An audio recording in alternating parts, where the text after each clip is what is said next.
13-3 원핵생물의 분류부터 수업을 진행하도록 하겠습니다. 자, 1. 전통적인 분류 방법은 원핵생물의 형태, 또 생리학적 특징, 서식지 등을 바탕으로 이루어진다 라는 건데, 자, 원핵생물은 지금 14,000종 정도가 이제 연구가 되어서 보고가 되고 있고, 그리고 고세균은 천여 종이 보고가 되어지고 있습니다. 하지만 저번에도 말씀드렸듯이 과학자들이 발견하지 못한 것들도 있고, 그리고 발견했다 하더라도 그것을 실험실로 가져오는 거, 그리고 가져와서 배양하는 거, 그런 것들이 어렵기 때문에 보고된 것보다는 훨씬 더 많은 종류가 있을 거라고 이제 예상을 하죠. 10만에서 1000만 종 정도로 추정을 하고 있습니다. 아래 부분에 원핵생물 연구가 어려운 점에 대해서 소개를 하고 있죠. 일단은 현미경이 없이는 눈으로 확인이 되어지지 않는 그 정도의 작은 크기이죠. 원핵생물 또 앞 시간에 아주 오래 전에 배웠듯이 그 크기가 1에서 한 10 마이크로미터 정도의 그런 그 가로 길이의 크기를 가지고 있기 때문에 전혀 사람의 맨눈으로서는 볼 수가 없죠. 그러니까 그 어떤 서식지에서 바로 뭐 어떤 미생물의 원핵생물의 존재의 유무에 대해서는 알 수가 없는 거다, 그죠? 그것을 그곳에서 채취를 해와 가지고 현미경이 있는 그런 실험실 환경에서 관찰을 해야지만 확인이 가능하다라는 거죠. 자, 그리고 원핵생물은 뭐 해수나 지표나 이렇게 사람이 접근하기 뭐 어느 정도 용이한 곳에서 사는 것들도 있지만, 사람이 접근하기 매우 힘든 해수 열수구와 같은, 아니면 온천과 같은, 아니면 어쨌든 사람의 손길이 굉장히 닿기 어려운 곳에서도 서식을 하고 있기 때문에 사람이 접근하기 힘든 곳에 살기 때문에 또 연구와 관찰이 어려운 점이 있죠. 자, 그리고 상당수의 원핵생물이 세포 배양되어지지 않는다라고 했습니다. 이 부분도 지속적으로 과학자들이 연구를 하는 거죠. 실험실 환경에서 이 원핵생물들을 다시 배양할 수 있는 조건들을 계속 연구를 하는 거죠. 자, 그림 13-6에서는 이제 원핵세포의 분류를 해보는데요. 제목에서도 보듯이 원핵생물의 분류 방법은 굉장히 다양합니다. 그런데 전통적으로 일찌감치 사용되었던 분류 방법이 형태, 그러니까 모양이죠. 그 모양을 보면은 크게는 세 가지로 나누게 되어집니다. 자, 구균이라고 하는 것은 형태가 동그라미 형태라는 거죠. 그래서 뒤에 어미가 코커스라는 전미사가 붙게 되어지면은 이거는 형태가 동그란 형태구나 라는 것을 간접적으로 알 수가 있습니다. 자, 구근 형태의 그림 A번에서 보여주고 있는데, 지금 마이크로 코커스 같은 경우에는 또 다닥다닥 붙어서 자라죠. 그런데 이 구균이 뭐 단독으로 자라는 경우도 있고, 뭐 두 개가 쌍을 이루어서 자라는 경우도 있고, 또 마이크로 코커스처럼 여러 개가 연이어서 자라는 경우도 있단 말이죠. 그렇게 다시 분류를 할 수 있지만 일단은 형태적인 면에서 동그랗다, 그거를 구균이라고 하죠. 두 번째 형태가 막대 형태입니다. 그것을 간균 형태다라고 하고요. 이름에는 바실리아 아니면은 바실러스와 같은 이런 용어가 붙어 있으면, 이 생명체의 모양이 이렇게 그 막대 형태를 띠고 있구나 라는 것을 알 수가 있습니다. 그러니까 어세생물에 이름을 붙이는 것조차 뭐죠? 형태를 그대로 표현을 한다라는 거죠. 그러니까 이 분류 방법이 굉장히 용이하면서 예전부터 이루어져 있던 전통적인 방법이다 라는 거죠. 10번에서는 나선균인데요. 보듯이 어떤 리본 형태, 띠 형태를 띄어지게 되는 거죠. 네, 그런 거를 나선균이라고 하고요. 스피릴리아, 네, 아니면 스피릴리움과 같은 이런 균의 이름에서 이런 그 단어가 보여지면은 그 형태가 이제 길고 구불구불한 형태이다라는 거죠. 자, 뭐 나선균에서도 마찬가지로 선모가 있느냐 없느냐, 그 다음에 선모가 몇 개가 있느냐, 뭐 이런 거에 따라서도 또 분류가 세부적으로 이루어지게 되어집니다. 자, 전통적으로 이때 형태를 보았다면, 자, 다른 기준들도 이제 잠시 살펴보도록 합니다. 자, 편모가 있는지 없는지, 편모의 유무에 따라서, 그리고 편모가 몇 개가 존재하느냐에 따라서 네, 세부적으로 분류가 가능하고요. 자, 내생포자가 있는지, 앞서서 내생포자에 대해서 네, 그림을 통해서도 살펴본 바가 있죠. 외부 환경이 굉장히 열악한 상황이 되었을 때, 뭐 온도든지 아니면 영양 상태라든지 그런 것들이 자기가 대사작용을 하는데 적절한 환경이 되어지지 않을 때는 세포 안쪽에다가 포자 형태의 두꺼운 벽을 형성을 해가지고 거의 이제 생명만 유지한 채로 오랜 기간 유지할 수 있는 그런 구조물이 내생포자라고 했습니다. 그래서 내생포자가 발생되어지는 아이 아니면 발생하지 않는 아이, 이런 식으로 분류 기준이 되어질 수 있겠죠. 다음은 당질 피질의 구조. 네, 당질 피질도 세포막 바깥에 어떤 탄탄한 그런 점액질 구조든지 아니면은 조금 더 딱딱한 구조든지 네, 같은 그런 외부 구조가 있는 것도 있고 없는 것도 있다고 했습니다. 그것을 당질 피질이라고 했고요. 네, 그것이 분류의 기준이 되어집니다. 자, 다음은 대사적 특징에 따른 분류 방법인데요. 네, 이것도 많이 사용되어지는 방법입니다. 대사작용을 위해서 일단은 에너지가 필요하겠죠. 그래서 에너지를 획득하는 방법에서 그것을 태양빛, 빛 에너지를 사용을 하느냐, 아니면 그 외에 다른 어떤 무기물이나 유기물의 어떤 에너지원을 섭취를 해서 그것을 자신의 에너지원으로 사용하느냐 하는 거죠. 그래서 일단은 햇빛을 에너지원으로 사용하는 것은 뭐 광이라는 그런 그 용어를 사용하게 되어집니다. 그렇지 않은 것은 화학이라는 접두어가 붙게 되어지고요. 자, 그리고 어떤 아무것도 없는 상태에서 자신의 어떤 유기체를 만들기 위해서는 그 기본 골격이 되어지는 탄화수소 구조를 만들어야 되잖아요. 그때 필요한 탄소가 어디로부터 기인한 것인가? 그래서 이산화탄소로부터 기인한 것이다. 그러면은 네, 독립생물이 되어지는 거고, 그렇지 않고 기존에 있던 다른 유기체로부터 네, 탄소를 가지고 온다. 그러면은 종속생물이 되어지는 거죠. 자, 그렇게 해서 대사적 특징에 따라서 분류를 하게 되어지면 네 가지가 나눠지게 되어지는데, 광독립, 그러니까 탄소는 이산화탄소에서 가지고 오고, 그리고 그것을 조립하기 위한 에너지는 그리고 대사 과정에 필요한 에너지는 네, 빛으로부터, 햇빛으로부터 가지고 온다라는 의미가 되어지는 거죠. 광독립 영양생물로서 대표적인 게 남세균.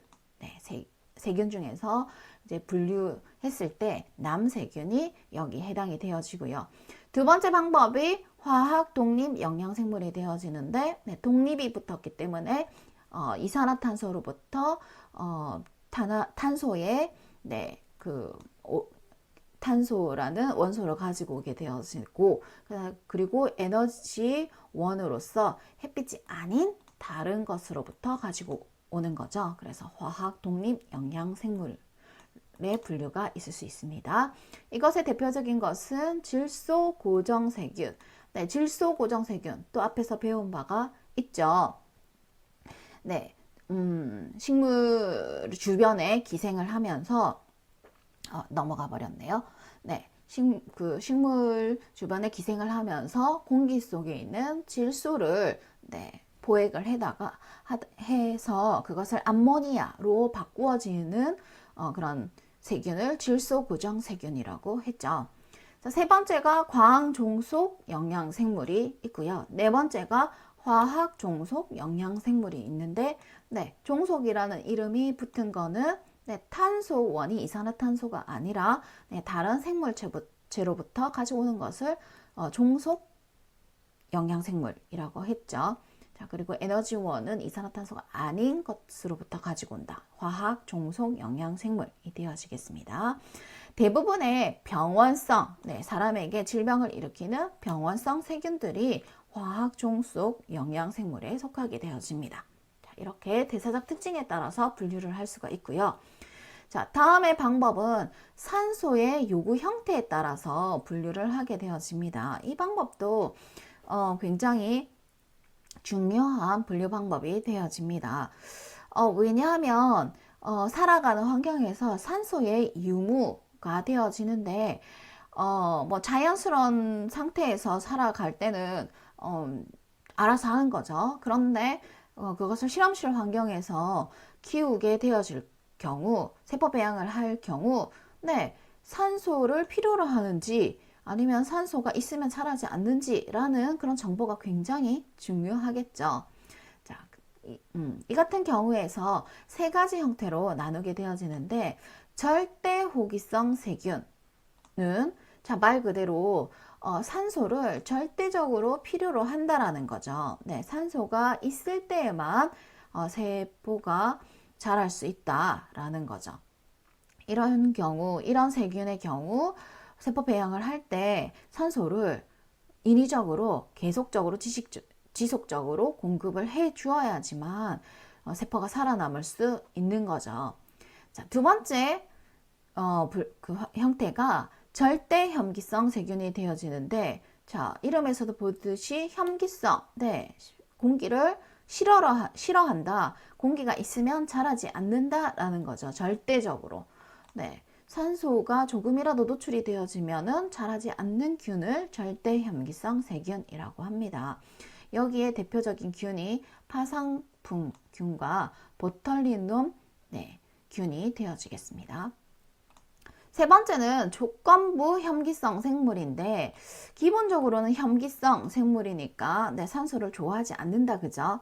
하지만 조건부라고 붙인 거는 네, 사실은 톨러런스 하다라는 거예요. 네, 그러니까 산소가 있어도 네, 거기에 대해서 저항을 할 수가 있기 때문에 살 수 있다라는 거죠. 네, 대표적인 것이 우리 대장에 살아가고 있는 대장균이 되어지겠습니다. 자, 그 다음 분류 방법을 보게 되면은 서식지에 따른 분류 방법에서 온도에 따라서, 그리고 그렇지 않으면 pH에 따라서 또 나눌 수 있게 되어지는데요. 자, 호산성 세균이라고 하면 네, 산성의 환경에서 자란다라는 거죠. pH가 7보다 아래쪽에서 잘 자란다. pH가 네, 염기성 상태에서는 자라지 않는다라는 거죠. 자, 그리고 호열성 세균과 같은 경우에는 온도가 높은 곳에서 잘 자라는 균을 호열성 세균이라고 하죠. 네, 이렇게 살아가는 이렇게 온도나 pH와 같은 환경에 따라서도 분류가 가능하게 되어지겠습니다. 자, 다음은 이 분자생물학적 분석 결과는 진화적 유형 관계를 보여준다, 이런 제목 하에 놓여져 있는데요. 자, 그림 13-7에서 어떤 균이 보여지고 있는데요. 이름이 네, 이렇게 되어져 있는데 거대 세균이라는 거죠. 네, 굉장히 크니까 이런 이름을 붙였어요. 그런데 과학자들이 처음 이런 생물체를 발견을 했을 때 집신벌레와 그 크기를 비교를 해보니까 집신벌레는 진핵 생물의 한 종류거든요. 세포 하나로 하나의 개체를 구성하는 그런 진핵 생물의 한 종류인데 그것보다 훨씬 더 크단 말이죠. 그래서 이 생물체를 발견을 했을 때 진핵 생물의 어떤 것이다 라고 예측을 했었다라는 거죠. 크기가 다른 원핵색물들에 비해서는 크기가 100만 배 이상 그렇게 큰 형태를 보였습니다. 자, 그런데 과학적인 어떤 분자 생물학적 기술이 발달이 되어다 보니까 어떤 유전자 서열을 분석을 해본 거죠.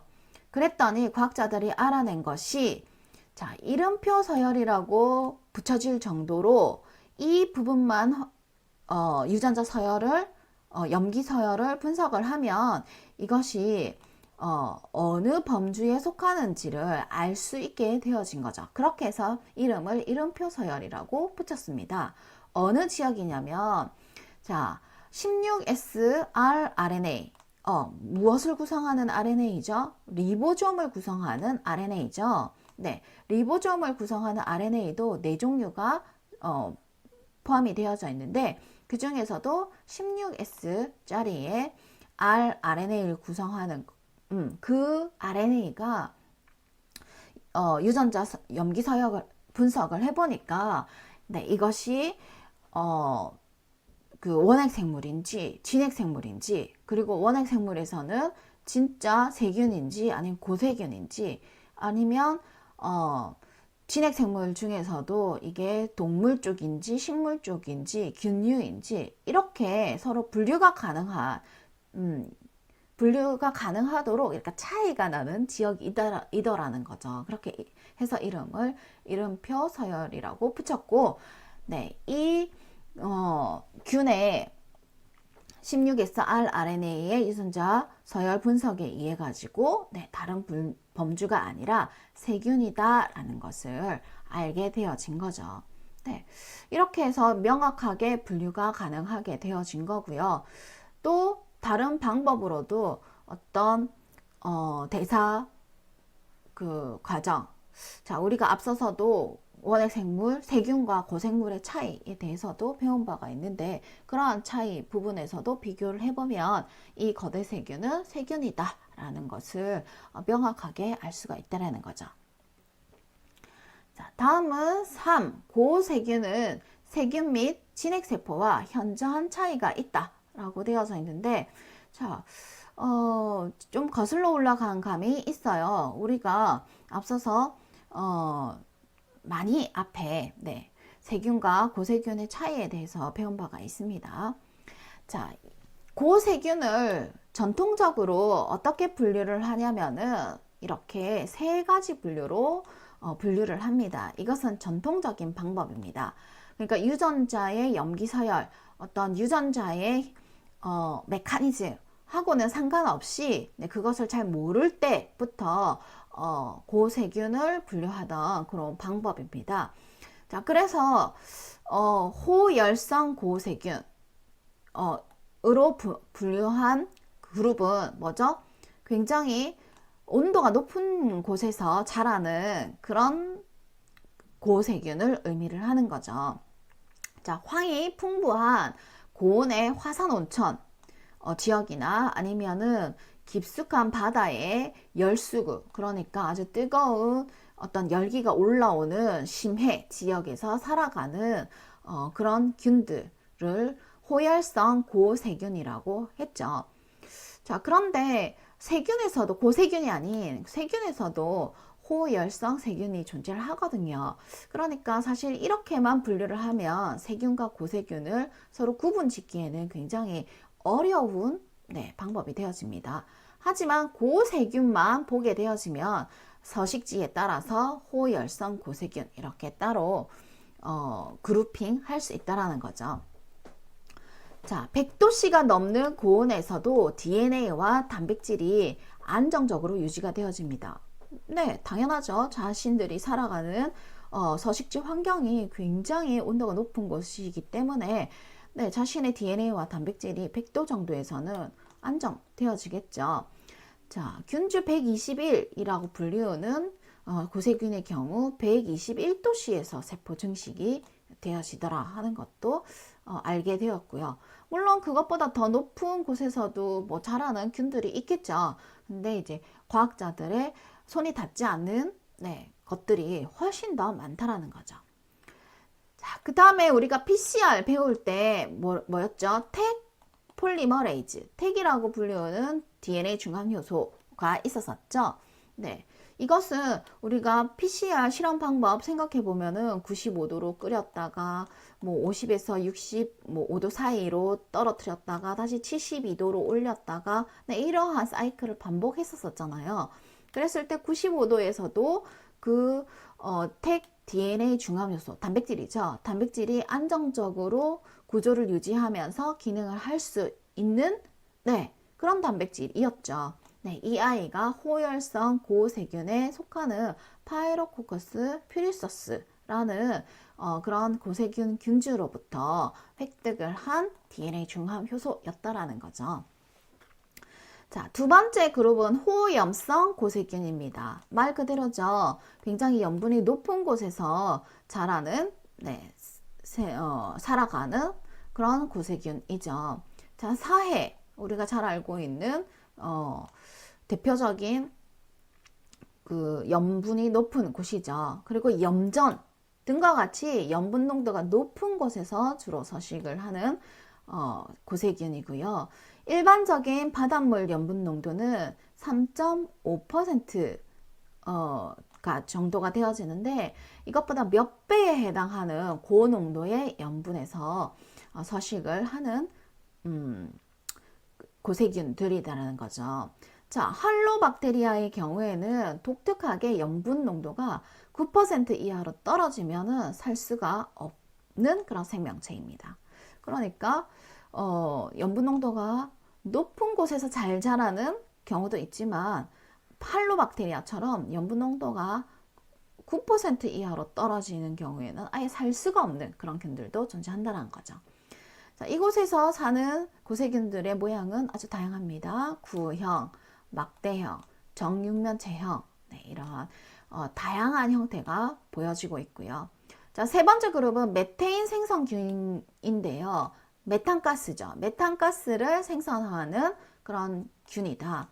혐기성 세균으로서 습지나 늪 그리고 동물 내장 등에서 산소가 부족한 환경에서 서식하는 그런 고세균들이고요.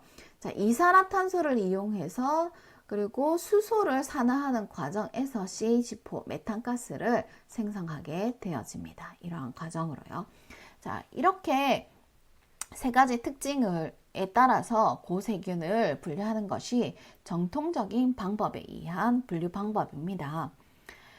자, 고세균의 특징, 이것도 배운 바가 있기 때문에 자세하게는 말씀드리지 않겠습니다. 자, 앞서 배웠던 그런 동영상을 참고를 해주시고요. 자, 고세균은 세균과 다른 rRNA, tRNA, 아까 이름표 서열 부분이 rRNA가 있었었죠. 그러니까 당연히 이 부분 다를 것이고 tRNA, 아미노산을 끌어다가 폴리펩티드를 만드는 tRNA 같은 경우에도 세균과 그 염기 서열이 다르더라 하는 것을 밝혀냈고요. 자, 그리고 리보솜 단백질의 구조도 다르다라고 했습니다. 70S, 세균은 70S만큼의 크기를 가지는데 고세균은 80S. 자, 이게 친간계수를 뜻하는데 S가 친간계수를 뜻하는데 높을수록 그 크기가 크다라고 했습니다. 자, 항생제에 대한 감수성도 다르게 됩니다. 자, 항생제가 뭐죠? 어떤 미생물을 죽이는 그런 독성 물질이 되어지는데 그것을 세균을 죽일 때와 고세균을 죽일 때도 서로 다른 항생제를 사용하게 되어집니다. 왜냐하면 예를 들어서 스트랩토마이신과 같은 항생제 같은 경우에는 그 타겟 지역이 뭐냐면은 70S 리보솜 결합 단백질 합성을 방해하는 그런 물질이거든요. 그러니까 리보솜을 결합하지 못하도록 해서 세균을 죽이는 거죠. 리보솜이 합성이 안 되면 자신의 대사 과정 중에서 필요한 단백질을 만들어내지 못하게 되어지니까 결국 세균이 죽게 되어지는데 자, 단백질을 만드는 기관이 리보솜을 공격한다라는 건데 그 리보솜 중에서도 70S 구성 리보솜을 만들지 못하게 한다라는 거죠. 스트랩토마이신. 자, 그러면은 세균은 죽일 수 있지만 고세균은 죽일 수 없다라는 것을 알 수가 있죠. 자, 그리고 또 하나 페니실린이라는 이런 항생제 같은 경우는 펩티드 글라이칸 합성을 방해하게 되어집니다. 자, 그러니까 펩티드 글라이칸은 앞서서 세균에서는 펩티드 글라이칸으로 세포벽이 구성이 되었지만 고세균에서는 수도 펩티드 글라이칸이 아닌 형태다라고 했었잖아요. 그러니까 고세균에서는 페니실린으로 고세균을 죽일 수는 없다라는 거죠. 자, 그 다음에 고세균 특징에서 세포벽 나오네요. 펩티드 글라이칸이 아닌 수도 펩티드 글라이칸. 더 정확하게 말해서는 펩티드 글라이칸을 이루는 분자인 무람산과 디아미노 액시드가 없다. 그래서 어떤 경우에는 수도 뮤라믹 액시드와 같이 수도 펩티도 글라이칸 또는 수도 뮤라믹 액시드 이렇게 얘기를 한다라는 거죠. 자, 우리는 세균과 고세균이 세포벽의 구성 성분이 다르더라 하는 내용 정도 기억을 해주시면 되고요. 자, 그 다음에 세포막의 지질 성분도 다르다라고 했습니다. 기억나시나요? 세균의 경우에는 진핵생물의 세포막과 같이 그 패티액시드, 지방산으로 이루어져 있다라고 했습니다. 지방산이라 그러면은 탄화수소 사슬에 C와 H로 구성되어진 탄화수소 사슬의 끝부분이 지방산이니까 COOH 카르복실기가 있을 때 그것을 지방산이라고 했었습니다. 그런데 고세균의 그런 세포막을 구성하는 지질은 지방산이 아니라 이소프레노이드라는 물질로 이루어져 있고 이것의 구조는 이번 슬라이드에는 넣지 않았고 예전에 소개한 바가 있습니다. 자, 네 번째는 인트론의 존재인데요. 세균의 경우에는 인트론이 존재하지 않는다라고 했습니다. 자, 인트론이라는 용어 이제는 너무나 익숙하죠. 단백질을 만드는 그런 서열 중에서 유전자 서열 중에서 진짜 단백질로 만들어지는 것을 엑손 그리고 중간에 스플라이싱으로 빠져나가는 부분을 인트론이라고 했었는데 세균에서는 인트론이라는 게 없다. 그래서 세균의 경우는 유전자가 처음부터 유전자 끝부분까지 다 RNA로 만들어지고 그 유전 정보에서 AUG부터 시작하는 부분에서 펩티드를 만들면 끝까지 가면 되는데 고세균의 경우에는 인트론이 있기 때문에 인트론이 빠지는 스플라이싱 과정을 거친다. 이것이 이 메커니즘이 진핵생물하고 너무나 비슷했죠. 자, 다섯 번째는 세균만 하더라도 그 모양이 앞서서 동그라미든 막대 모양이든 그리고 이렇게 나선 형태든 이런 형태가 일반적인 세균의 형태인데요. 고세균의 경우에는 아주 모양이 독특한 생명체도 발견이 되어진다는 거죠. 우리 책에서 13-8 사각형의 세포도 보여진다는 거죠. 고세균은 이렇게 다양한 형태를 보인다 라는 게 세균과 이렇게 차이가 나는 부분입니다. 자, 다음은 고세균의 이용 방법인데요. 고세균은 아직 잘 모르는 부분이 더 많고요. 고세균을 이용할 수 있는 사람이 이용할 수 있는 면이 굉장히 많더라는 거죠.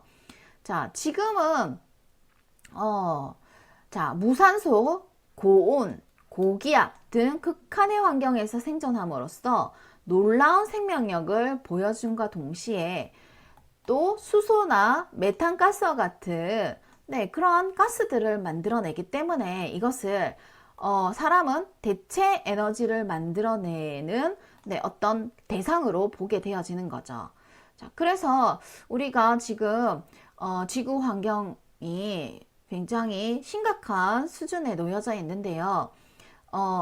우리가 화석연료를 사용하면 이산화탄소가 발생이 되어지고 그것이 이것이 지구의 온도를 높여서 지구 온난화를 일으키는 주범으로 잘 알려져 있잖아요. 그래서 어쨌든지 간에 대체 에너지를 개발을 해내야 되는 어떤 숙명적인 상황에 놓이게 되었는데, 자, 그것을 생명체들이 아주 뭐 메탄가스나 수소가스 이런 것들을 생명체들이 만들어주면 이거를 이용을 해서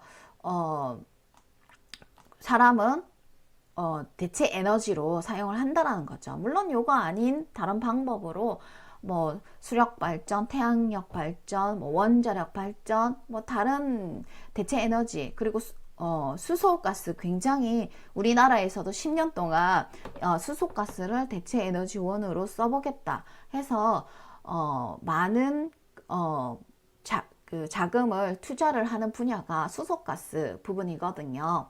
자, 어쨌든 자, 그렇게 생명체들이 발생하는 가스들을 어떻게 이용을 해보려고 많은 연구가 진행되어지고 있고요.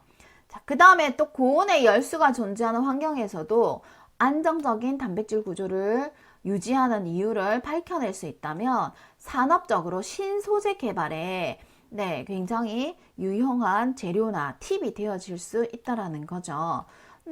이미 사용하고 있는 DNA 중함요소 같은 경우에는 써먹고 있다. 그죠? 근데 그거 말고도 신소재에 대한 어떤 머테리얼이 되어질 수 있는 것들이 무궁무진하다라는 거죠. 그래서 고세균에 대한 어떤 연구가 지속적으로 이루어질 것 같습니다. 자, 표 13-2에서 원핵세포의 주요 분류군과 그리고 고세균력을 계통학적 분석 결과를 바탕으로 분류했다라고 하는데, 이게 유전자 서열에 의한 분류 방법이 되어지는 거죠. 앞서서는 전통적으로 굉장히 뭐 호열성이냐 아니면 호염균이냐 아니면 메탄을 생성하냐 이렇게 분류했다면, 유전자적으로 유형 관계에 있는 가까이에 있는 것들로 이제 분류를 해보게 되면은 이렇게 세 가지로 나눌 수 있다라는 거죠. 유라케차라는 부분에서는 대부분 메탄 생성균이 여기에 속하다는 걸 알게 되었고요. 자, 그리고 극히 일부 부분은 극히 높은 염분 농도에서 사는 호위염성 세균도 유라케차에 포함되어지더라는 거죠. 그 다음에 크레나케차라고 부르는 고세균 그 분류에서는 대부분 호열성균이 여기에 속하고요. 코라케차라고 불리는 분류에서는 최근 DNA 분석으로만 확인된 호열성 세균으로 주로 구성이 되어져 있다라는 거죠.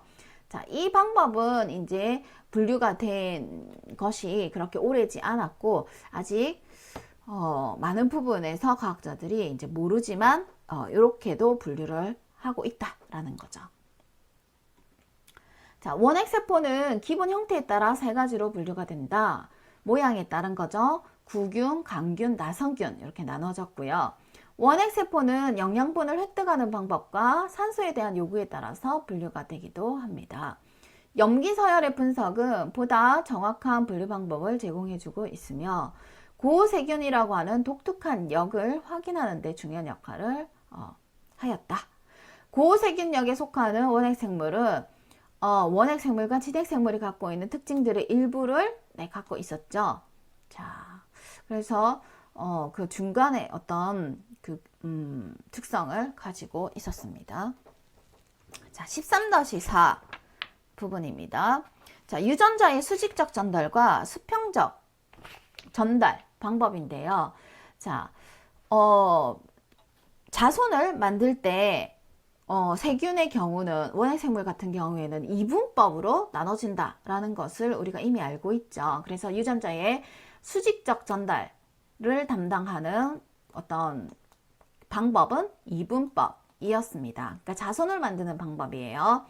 자, 그림을 통해서 보도록 할게요. 아는 내용이지만, 자, DNA가 세포막에 부착이 되어집니다.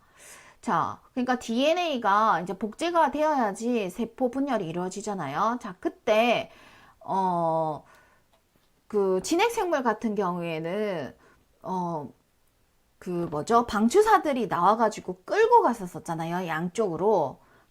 그런데 원핵생물 같은 경우에는 그런 방추사가 나오는 것이 아니라 세포막에 DNA가 부착이 이루어지고, 보면 세포 분열이 일어나기 전에는 DNA, 세포 중심부에 핵양체의 DNA가 존재를 했었죠. 그런데 DNA가 이제 복제가 이루어질 때 세포막에 부착을 하게 되어지고요.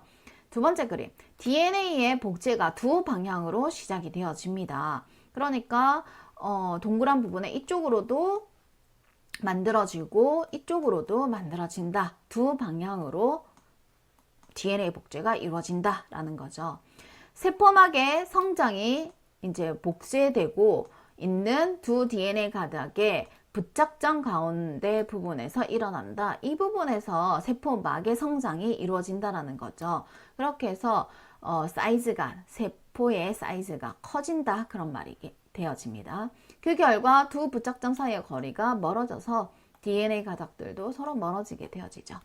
중앙부에서 세포막이 안으로 함입이 이루어집니다. 동물세포처럼 함입에 의해 가지고 이거는 액틴 단백질에 의한 쫄림 현상, 세포 수축에 의해 가지고 함입이 이루어진다고 했습니다. 이분법의 결과 서로 동일한 두 개의 딸세포가 형성되는 게 유전자가 수직적으로 전달되는 방법이죠. 자, 그 다음 이제 포커스를 맞추는 부분이 유전자의 수평적 전달 방법입니다. 자, 유전자가 같은 세대의 다른 세균으로 넘어간다라는 거죠. 자, 그런 방법이 세 가지 방법이 있는데요. 자, 이것은 생식은 아닙니다.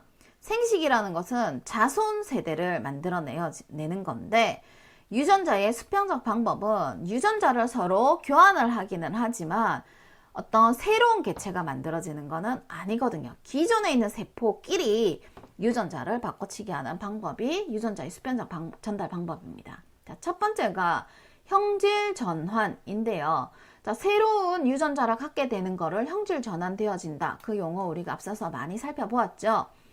자, 두 가지 그림 13-10에서 보여지는 것 같이 형질 전환에 의한 유전자의 수평적 전달 방법은 두 가지가 있을 수 있습니다. DNA 조각을 이용한 형질 전환, 두 번째 플라스미드를 이용한 형질 전환입니다. 자, 보면 외부에 DNA 조각이 존재를 하게 되고요. 이것을 세균이 흡수를 하게 되어집니다. 자, 그렇게 했더니 바깥에 있던 DNA 조각이 세포 속으로 들어왔네요. 그러면은 두 가지 두 가지 방법으로 진행이 되어지는데요. 하나는 염색체로 통합이 이루어지거나, 그러니까 외부에서 들어온 DNA가 자신의 크로모소말 DNA로 끼어 들어가거나, 아니면은 디그라데이션, 분해가 이루어지거든요. 자, 그러면은 오른쪽과 같은 경우에는 새로운 유전자를 세포가 가지게 된 게 아니기 때문에 형질 전환의 실패가 되어지는 거죠. 그러니까 왼쪽에 있는 경우만 형질 전환이 된 경우죠. DNA 조각이 들어와서 형질 전환이 된 경우가 왼쪽에 있는 그림의 경우입니다. 자, 그런데 DNA를 내부로 수용할 수 있는 세포를 컨피던트 셀, 이제 전체적으로 외부에 놓여져 있는 DNA를 수용할 수 있는 세포를 컨피던트 셀이라고 하는데, 이러한 세포들은 별로 없어요. 굉장히 제한적이기 때문에 DNA 조각이 들어와서 형질 전환되는 경우는 거의 없습니다. 자연계에서는 낮은 확률로 이루어지게 되어집니다. 자, 아이고 또 나왔네요. 자, 근데 플라스미드를 이용한 형질 전환 같은 경우에는 어느 정도 잘 일어나죠. 다른 세포가 가지고 있는 외부에 있는 DNA 플라스미드를 우리가 유전자 재조합을 할 때도 그랬잖아요. DNA 플라스미드를 끄집어냈다가 거기에다가 유전자 재조합을 했다가 그걸 다시 세포 속으로 집어넣게 되어지면 이게 형질 전환되어진 형태가 되잖아요. 요거는 인위적이든 자연적이거든 자주 잘 일어나는 형태가 되어집니다. 자, 우리가 앞서서 그리피스의 실험을 통해 가지고 뭐 죽은 폐렴상 규균인데 거기서 가지고 있는 세포벽을 만드는 어떤 유전자가 살아있지만 세포벽을 가지지 못하는 폐렴상 규균이 어떤 형질 전환이 되었던 그런 경우가 있죠. 네, 그런 경우도 네, 플라스미드가 들어갔는지 DNA 조각이 네, 이렇게 염색체로 통합이 되었는지는 이제 확인이 되지 않지만 어쨌든 이런 형질 전환 방법으로 획득이 되었다라는 거죠. 자, 첫 번째 형질 전환 방법이고요. 두 번째 수평적으로 전달되는 방법이 형질 도입이 되어지겠습니다. 바이러스의 한 종류인 박테리오파지가 한 세포에서 다른 세포로 DNA 조각을 전달하는 방법. 네, 이것이 형질 도입인데 그림을 통해 다시 확인을 해볼게요. A라는 세균이 있습니다. 거기에 바이러스가 감염이 되었습니다. 그래서 바이러스가 두 가지, 그러니까 세균 속으로 뭐 집어넣는 경우도 있고 아니면 집어넣지 않는 자신의 DNA를 집어넣지 않는 경우도 있었었죠. 자, 어찌됐든 자, 바이러스 DNA를 복제를 했습니다. 자, 그리고 난 다음에 여기서 그림에서는 DNA가 조각이 났네요. 네, 염색체가 조각이 나든 아니면은 기존에 있던 염색체에서 뜯어서 나오든 자, 여기서부터 빠져나오는 바이러스에 어떻게 됐어요? 세균이 가지고 있던 DNA를 가지고 있네요. 자, 바이러스는 그림에서 보면은 연한색, 파란색, 하늘색이라고 하죠. 하늘색 DNA를 가지고 있었는데 A라는 세균에 감염된 후 세포 바깥으로 빠져나왔을 때 어때요? 대부분은 자신의 DNA를 가지고 빠져나오는데 뭐 어떤 특이한 경우에서는 세균의 DNA를 가지고 나오는 경우가 있다는 얘기죠. 자, 그랬을 때 이것이 다시 다른 세균, B 세균에다가 감염이 되었을 경우 네, 바이러스의 유전체를 넣을 거니까 세균 B의 경우에서는 세균 A로부터 유래된 희한한 DNA를 가질 수가 있다라는 거죠. 그렇게 바이러스 때문에 박테리오 파지 때문에 A라는 세균에서 B라는 세균으로 네, 유전자가 끼어 들어갈 수도 있다라는 거죠. 그렇게 전달되는 방법이 형질 도입, 트랜스덕션이라는 용어를 사용하게 됩니다. 자, 박테리오 파지는 특정한 숙주 세균으로만 감염이 가능합니다. 그렇죠. 우리가 앞서 바이러스에 배웠을 때 수용체가 있는 세포만 들어가기 때문에 특정한 이런 감염 범위를 가진다라고 했습니다. 숙주 범위를 가진다고 했습니다. 그래서 다른 종 사이에는 불가능하지만 자, 박테리오 파지 수는 대단히 많아서 죄송합니다. 형질 도입에 의한 유전자의 이동 빈도는 매우 높을 것으로 과학자들이 예상을 하고 있습니다. 네. 감염했다가 빠져나왔다가 또 다른 균 감염했다가 하는 일들이 굉장히 빈번하게 이루어지기 때문에 이런 형질 도입과 같은 유전자 전달은 빈번하게 이루어질 것이다. 이렇게 예상하고요. 자, 세 번째는 유전자의 수평적 전달 방법인데요. 자, 접합이 있습니다. 자, 유전자를 공유하는 세포로부터 복제된 DNA의 일부가 성선모를 통해서 다른 세포로 이동된다. 우리 앞서 배운 바가 있죠. 네. 성선모를 통해서 그 플라스미드의 유전자를 나눠 가지는 거를 접합이라고 했습니다. 그림으로 확인을 해보면은 자, 플라스미드인데 성선모를 통해서 이동될 거기 때문에 앞에다가 그냥 성인자라고 했습니다.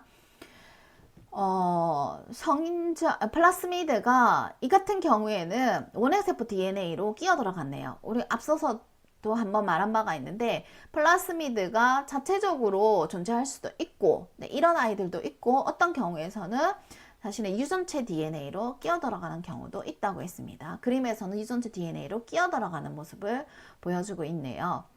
자, 그리고 두 세포 사이에 선모로 이어졌고요. 그리고 공연체 DNA, 왼쪽에 있는 DNA가 복제되기 시작하면서 복제되면 두 개가 있는데 하나는 남겨지고 하나는, 네, 수용체로 전달이 되어진다라는 거죠. 네. 그리고 난 후, 성선모 사라지고요. 연결부 사라지고, 그 다음에 그 수용체 세포의 경우, 공여체 AB라고 할게요. 네, 왼쪽에 있는 걸 A세포가 가지고 있던 유전자가 B세포로 넘어가게 된 거죠. 그러니까 없던 유전자를 가지는데 이것이 선모를 통해서 플라스미드 유전자가 넘어온 거기 때문에 이 같은 것을 접합이라고 한다는 거죠. 자, 세균들 사이에 항생제 내성 유전자가 빠르게 전파가 이루어지는데요. 그러니까 저번 시간에 슈퍼박테리아가 있죠. 항생제 내성을 가지는데, 항생제 내성을 가지는 원리도 다양하겠지만, A라는 세포는 원래 어떤 특정 그 항생제에 대해서 내성을 가진다라고 쳐요. 근데 B라는 세포는 항생제 내성이 없었었는데 A로부터 접합에 의해서 그 유전자를 넘겨받으면 B도 특정 항생제에 대해서 내성을 가진다라는 거죠. 자, 그런 식으로 항생제 내성을 빠르게 전파하는 방법이 접합이다, 이렇게 과학자들은 보고 있습니다. 그 다음에 플라스미드는 여러 생명공학 기술에도 많이 이용을 하고 있죠. 세균은 이분법을 통해서 유전 정보가 다음 세대로 전달되며 이를 유전자의 수직적 전달이라고 합니다. 또한 세균은 형질 전환, 형질 도입, 접합 등의 세 가지 과정을 통해서 수평적으로 유전자를 전달할 수도 있습니다. 형질 도입은 빈번히 일어나리라고 생각되며 항생제에 대한 내성 역시 형질 도입 과정을 통해서 이루어진다. 과학자들은 그렇게 보고 있습니다. 자, 다음 원핵 생물이 인간에게 미치는 영향인데요. 자, 세균 그러면은 우리가 부정적인 영향을 생각하기 쉽죠. 질병을 일으키는 어떤 원인 물질 이렇게 생각을 할 수가 있는데, 네, 질병을 일으키는 병원체이기도 합니다. 자, 코우라는 독일의 미생물 학자에 의해 가지고 이것이 병원체인지 아닌지를 밝히는 원리를 이제 정립을 했는데요. 코우가 이제 정립을 한 어떤 논리적인 방법이에요. 자, 1. 질병에 걸린 동물에서만 그 세균이 나와야 되고요. 2번. 동일한 종의 다른 건강한 동물에 감염시킬 경우에 그 질병이 발병을 해야 되고요. 자, 이 쥐에서 병원에 걸렸는데 여기서 특정 세균이 발견이 되어지고 그 세균을 다시 건강한 쥐에게 주입을 했더니 그 건강한 쥐가 감염이 이루어진 거죠. 질병이 발병을 하고, 그 다음에 그 동물에서도 병원체로부터 작용하는 미생물이 분리되어야 한다. 동일한 세균이 분리가 되면 이 균은 병원체이다, 이렇게 그렇게 분류를 할 수가 있다라는 거죠. 자, 병원체로서 작용하는 세균이 어떤 경로를 통해서 질병을 일으키는지를 이렇게 나눠보면은 이건 굉장히 상식적인 부분이에요. 공기를 통해서 감염하는 거의 대표적인 게 이제 레지오넬라균을 이제 예를 들고 있는데, 그리고 결핵균과 같은 게 이제 공기 감염을 통해서 이루어지고요. 자, 그 다음 두 번째는 절지동물을 통해서 감염이 이루어질 수 있다. 자, 그러니까 절지동물이 저장소가 되어지는 거죠.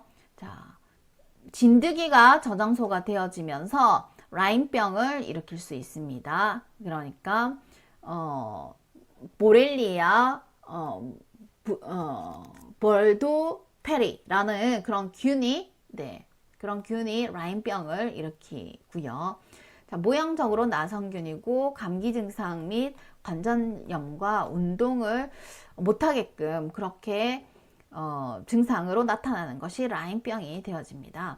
자, 패스트 균이 쥐나 쥐벼룩이나 이런 걸 통해 가지고 이제 사람에게 감염을 일으키죠.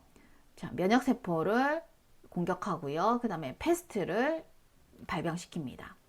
접촉 감염은 말 그대로 이제 물리적인 접촉에 의해 가지고 그 병원균이 이제 옮는 것을 얘기를 하는 거죠. 대표적인 거 임질이라는 질병인데, 자, 이러한 균이 고네리에라는 이 균에 의해 가지고 발생이 되어지고, 자, 성행위를 통한 요도 감염으로 이루어지고 요도 염증을 일으키고, 그 다음에 백혈구 내에서 이제 백혈구가 뭔가를 잘못된 거 아니면 외부에서 주어진 거 이런 거를 소화작용을 하잖아요. 근데 그거가 일어나지 못하도록 이제 한다라는 거죠. 자, 네 번째는 음식물이나 식수를 통해서도 세균이 감염되어질 수 있죠. 자, 살모넬라라는 균은 살모넬라 균 들어보셨죠? 자, 식중독을 일으키고요. 자, 살모넬라균은 달걀을 통해서 또는 익히지 않은 닭고기나 소고기를 통해 가지고 감염이 이루어집니다. 자, 대장균을 통해서 감염이 이루어지는 식중독이 있을 수 있고, 자, 식중독은 복통 설사를 이제 발생시키죠. 자, 콜레라는 비브리오 콜레라 균에 의해서 그 발생이 되어지고, 자, 설사나 탈수 증상을 일으키는데 심각하면 사망에도 이르게 하는 그런 질병이죠. 자, 어쨌든 이런 그 병원균들이 공기 감염, 절지동물을 통해서 또는 접촉을 통해서 아니면 음식물이나 식수를 통해서 감염되어진다 하는 거는 굉장히 상식적인 내용입니다. 자, 그 다음에 이러한 균들이 생물학적 무기로 이용되는 경우도 있죠. 네.